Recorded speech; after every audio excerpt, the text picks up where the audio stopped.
ದೇವಿ ಶೇಷದಿ ಗರುಡರಾದಿಗಳು ರುದ್ರಾದಿಗಳು ಇಂದ್ರಾದಿ ದೇವತೆಗಳು ಎಲ್ಲ ದೇವತೆಗಳು ಋಷಿಗಳು ಗಂಧರ್ವಾದಿಗಳು ಮಾನವರವರೆಗೆ ಮಾನವೋತ್ತಮರವರೆಗೆ ಬೇಕಾಗಿರುವಂತಹ ಎಲ್ಲರಿಗೂ ಬೋಧವಾಗುವಂತೆ ಎಲ್ಲರಿಗೂ ಅವಶ್ಯಕವಾದ ವಿಷಯಗಳನ್ನು ಮಾಹಿತಿಯನ್ನು ಒದಗಿಸುವಂತಹ ಅವರೆಲ್ಲರಿಗೂ ತೃಪ್ತಿಪಡಿಸುವ ಏನೋ ಶಾಲೋ ಬಹಳೇನೋ ಆಳವಾದ ವಿಷಯವಿಲ್ಲ ಶಾಲೋ ಇದೆ ಅಂತ ಶೇಷದೇವರಿಗೂ ಅನ್ನಿಸುವಂತಿಲ್ಲ.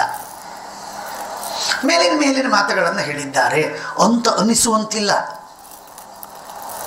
ಹಾಗೆ ಅನಿಸಿಬಿಟ್ರೆ ಈ ಗ್ರಂಥಕ್ಕೆ ಬೆಲೆ ಇಲ್ಲ. ಹೇಳುವ ಮಾತು ಇದು ಈ ಗ್ರಂಥದಲ್ಲಿ ಬರ್ತದೆ. ಮಧ್ವವಿಜಯದಲ್ಲಿ ಕೇಳ್ತೇವೆ, ಶೇಷಾದೀನಾಂ ಅಗಮ್ಯಂ ತವ ಮುಖಜನಿತಂ ಶಾಸ್ತ್ರ ಮಾಲೋಡ್ಯಕೇವ ವ್ಯಾಖ್ಯಾಸ್ಯಂತಿ ಇತಿ ಪೃಷ್ಟ.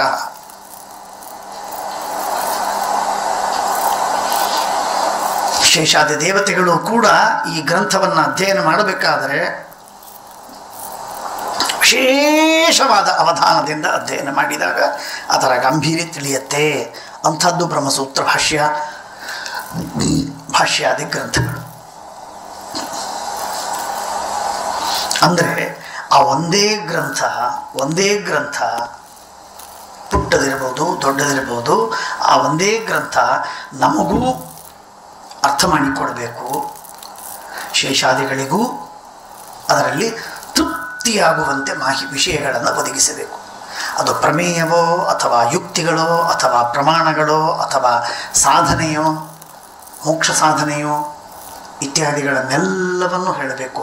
ಇಂಥ ಗ್ರಂಥಗಳನ್ನು ಹೇಗೆ ರಚನೆ ಮಾಡಿದ ಆಚಾರ್ಯರಾದದ್ದರಿಂದ ಆಚಾರ್ಯರು ಸಾಕ್ಷಿಗೂ ಅದೇ ಬೆಲೆಯನ್ನು ಕೊಟ್ಟು ಪ್ರತ್ಯಕ್ಷಗಳಿಗೆ